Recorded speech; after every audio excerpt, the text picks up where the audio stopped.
नमस्कार मंडळी, ठरलं तर मग या मालिकेच्या पुढील भागामध्ये आपण पाहणार आहोत की सायली आणि अर्जुन हे नागराजच्या अड्ड्यावरती पोहोचलेले असतात आणि त्या ठिकाणी अर्जुन हा गुंडांना बेदम मारहाण करत असतो.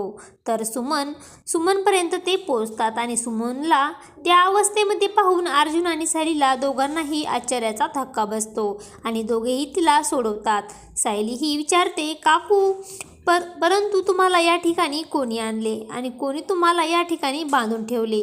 आणि तेव्हा सुमन सांगते, आमच्या यांनी आणि त्यावेळेस दोघांनीही खूप मोठा धक्का बसतो. तर तिकडे घरी आपण पाहतो सर्वजण अजून सायलीची वाट पाहत असतात आणि त्याच वेळेस श्रेया ही नागराजला बोलते, अर्जुन आणि सायली हे हळदी कुंकवाच्या कार्यक्रमामधून अचानक निघून गेले, आणखीन आले नाहीत आणि नक्कीच त्यांच्या हाती काहीतरी लागलेले आहे. आणि तेव्हा सर्वजण हे विचार करत असतात की अर्जुन आणि सायली गेले तरी कुठे. त्याच वेळेस अस्मिता बोलते, ते पहा अर्जुन आणि सायली वहिनी आली. आणि हे सर्वजण ते दोघांकडे पाहू लागतात आणि आजी दरवाजात सर्वजण त्याला प्रश्न विचारतात, अर्जुन आणि तुम्ही दोघे गेला तरी कुठे होतात? तेव्हा अर्जुन आणि सायली काहीच बोलत नाहीत आणि ते आपल्यासोबत आणलेल्या सुमनला सर्वांच्या समोर आणतात आणि तेव्हा सर्वांना खूप मोठा धक्का बसतो. तर प्रिया आणि नागराज मात्र अतिशय घाबरलेले असतात. आता पुढे येणाऱ्या भागामध्ये अर्जुन रविराज कशाप्रकारे नागराजला शिक्षा करणार हे पाहणे अतिशय रंजक ठरणार आहे.